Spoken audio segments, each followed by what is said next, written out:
Alright, getting ready to light the fire. We have steam pressure on it from yesterday. We warmed it up. The first thing we're going to do is blow the water that's collected in the blower line and the atomizer line out. Clear that and get steam in there so we can light the fire.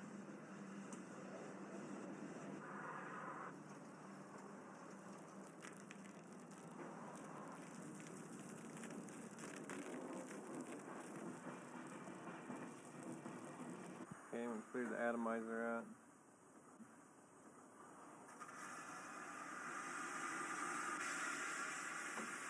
Open the damper.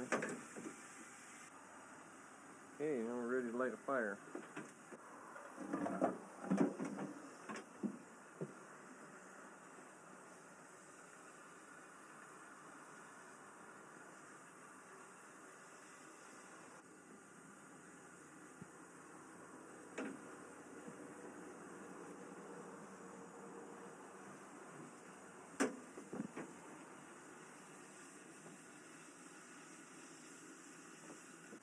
Okay, this is our oil supply. We're going to open this up and get a little oil coming into the firebox.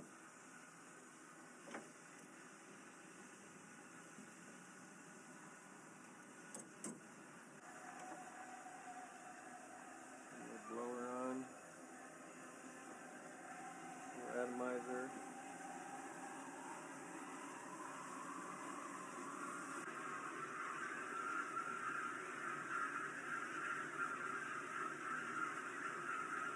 You want to start out with kind of a small fire, let everything kind of warm up in there, the metal in the firebox. And as it warms up and the pressure builds up, you can go ahead and build the fire up a little bigger.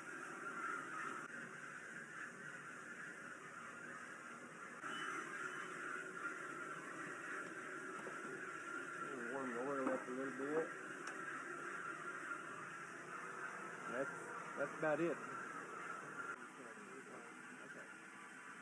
Okay, I'm just going to oil the wheels and the hubs, mostly all the parts that rub and move around. Bearing surfaces are brass. They have brass bearings and brass bushings between the hub and the frame, and we're trying to get a little oil on all of that.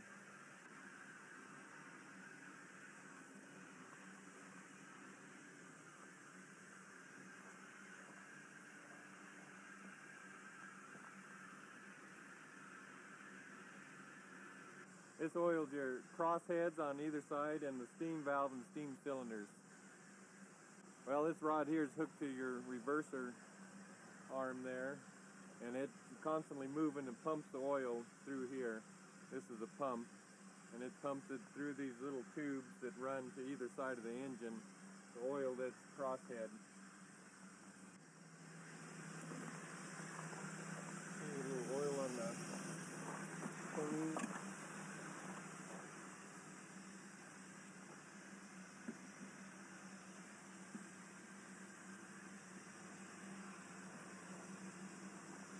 Okay, that's got it.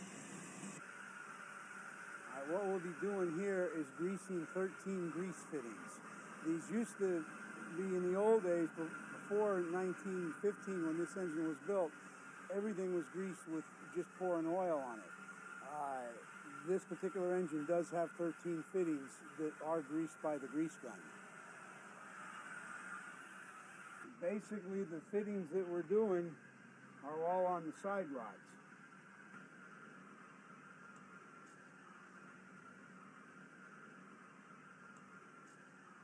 We grease it until it comes out right here on the bearings. You can see it forcing its way out.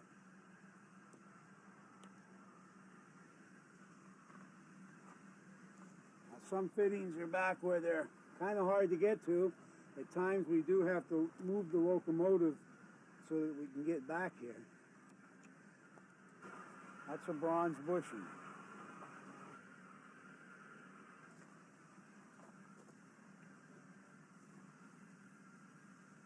Okay, now we're going to blow down the boiler because we have a valve that's on the bottom of the firebox around the mud ring where all the impurities in the boiler water is kind of settled. We blow those out.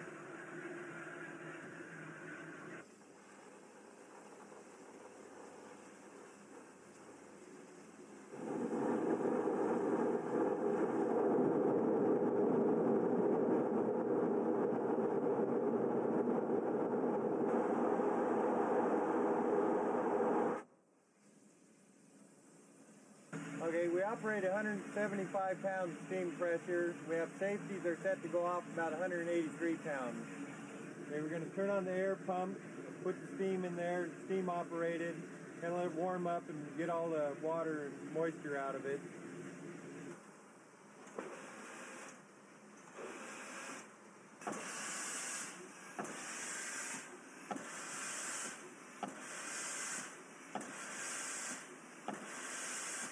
Okay, we're going to turn on generator. It's steam operated dynamo, and we open this valve up and let the steam into it.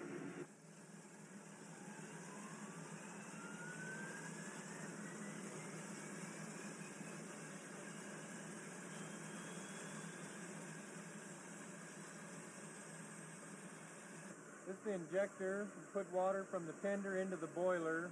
You open up this bottom valve and let the water supply up to the injector. And this valve lets steam pick up the water and force it into the boiler. Okay, this is the water gauge. It tells you the water level inside the boiler. You want to try to keep it up in the top half of the gauge. Keep the water well above the firebox crown piece.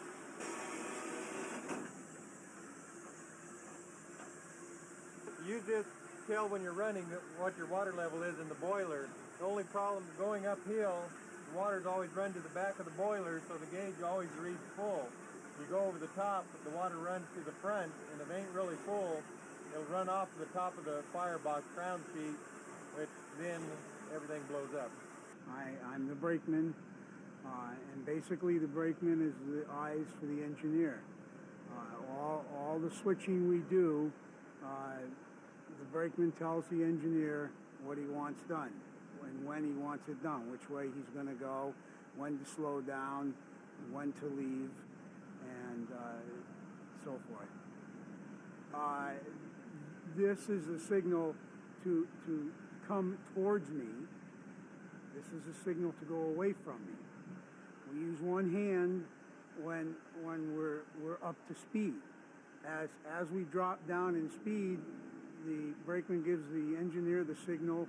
We're 2 car lengths from where we want to be, down to 1 car length.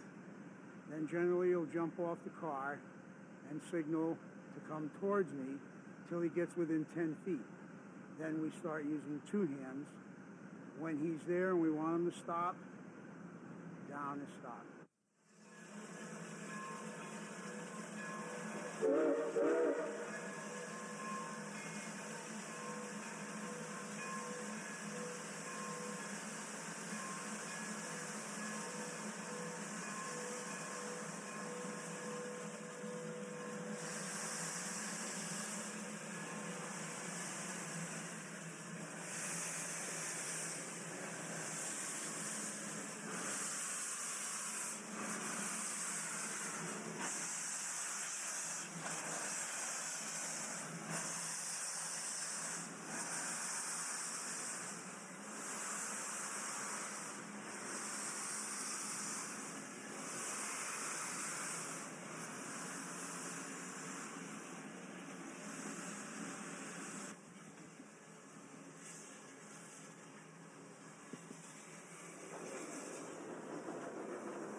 forward now, so we move the Johnson bar forward. Release the brake, pull the throttle, and give 2 toots, and we'll be on our way.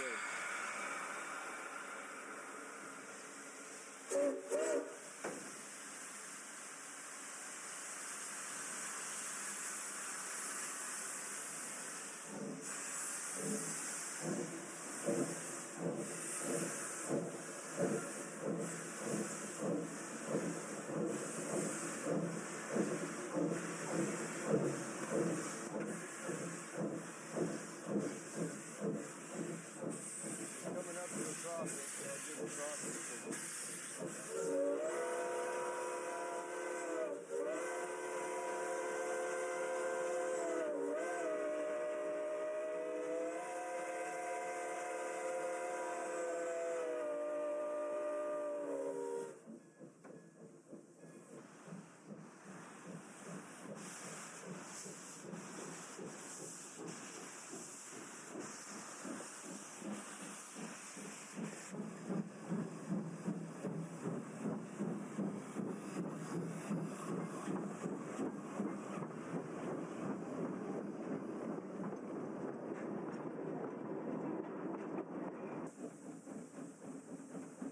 Once we get going a little bit, we pull the Johnson bar back a little bit. It conserves fuel.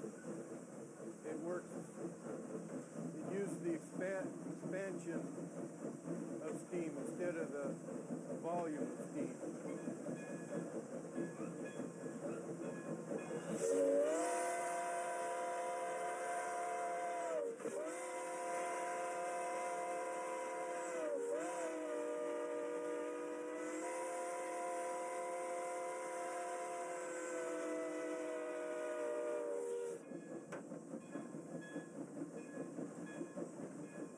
While we're going, I need to watch the front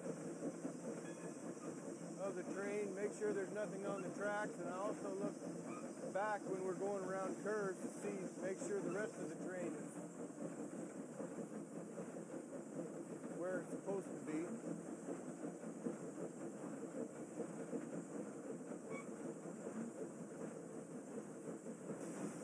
My job is to get the train where we want to go. The brakeman tells me when we're hooking up cars which car to when to go forward and when to go backwards, and when we're hooked onto the cars, and really he's my eyes and hands, does all the work, just tells me what to do.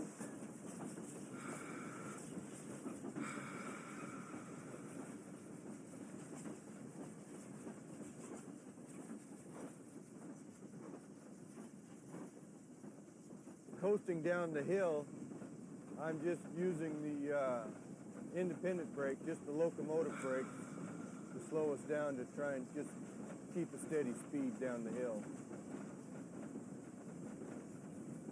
Later on, when we hook more freight cars on, we'll be using the train line brakes, using the cars to slow us down more than the engine.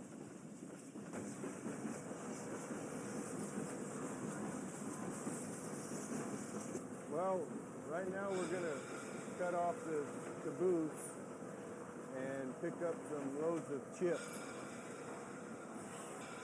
We'll take them to Montague, where we interchange with Southern Pacific, and they'll go to their destination up in Toledo, Oregon.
bring the train back to within 10 feet of this car. At that time, I'll signal the engineer to slow down. Then I'll give him the signal to stop.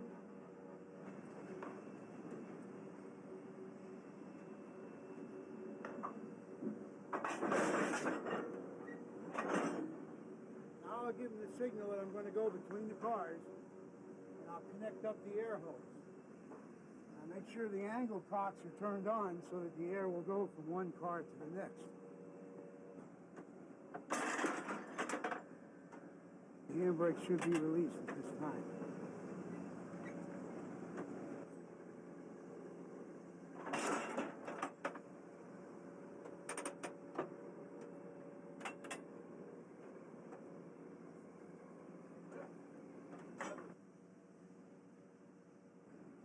The dangers would be that you can give the engineer the wrong signal and he can crush you between the two cars. When I go from one side to the other, never go underneath. Always climb up over the top of the coupler, so at least you have the protection of the distance of the coupler. And some of us need it.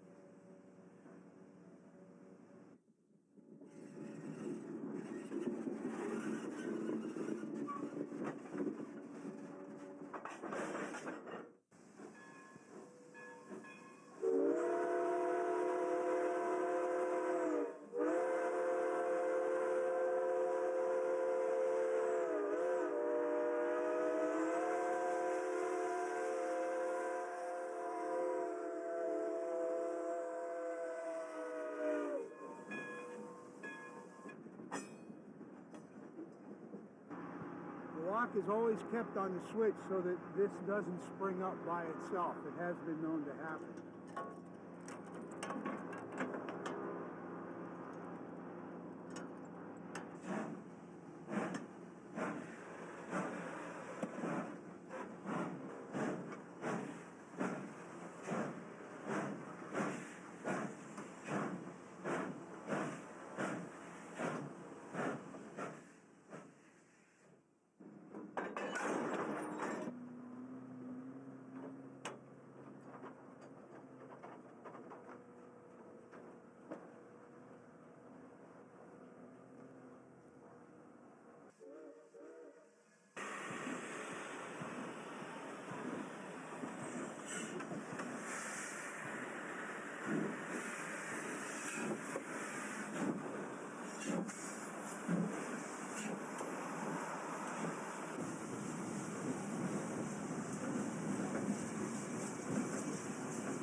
As we go down the hill, we make a small brake application with the train line.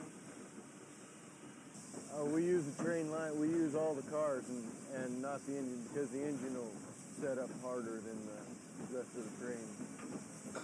This is released, this notch. The notch it's in now is lapped. It holds the reduction that you make. Push it to the next notch, it'll give us more braking power, and all the way over will dynamite the whole train, set up emergency stop on the whole train.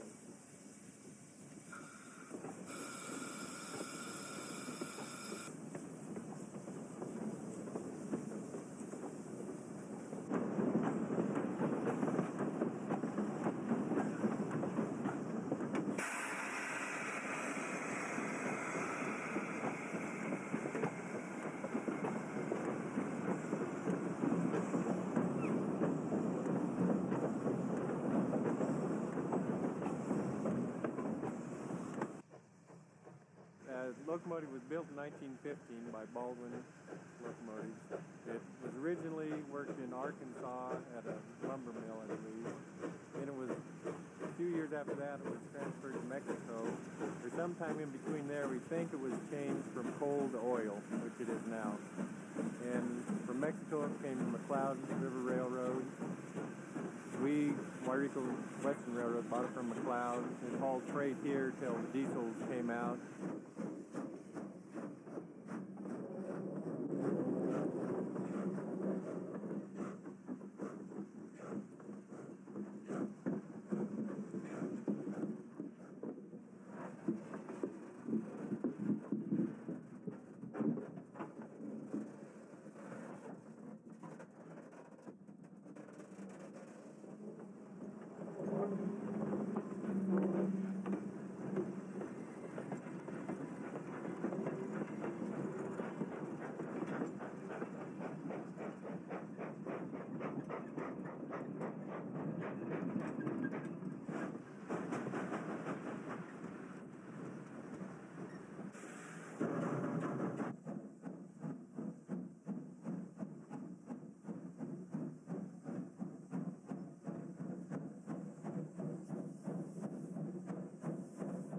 This is the sander.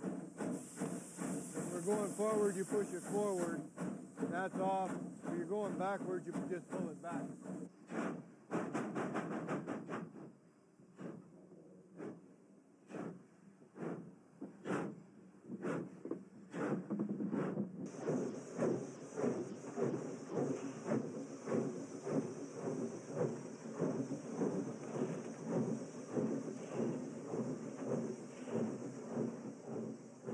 I've been working for the railroad here for 11 years.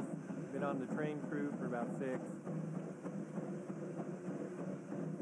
2.5 years ago, we started running with steam, and I was training by the fireman that fired it up in OP&E. Came down here, and I kind of sat in the back and watched what he did until kind of figured out how to do it. And then he watched me until he figured I could do it. Then I started firing it.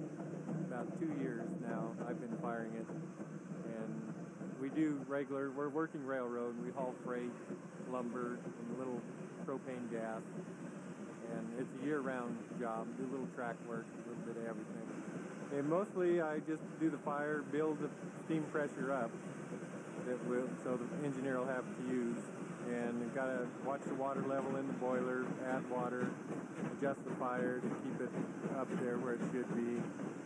Watch going around, you have to watch the track and train also. The engineer can see on both sides of the train where he's sitting. So mostly just the fire and the steam pressure, keep water in the boiler.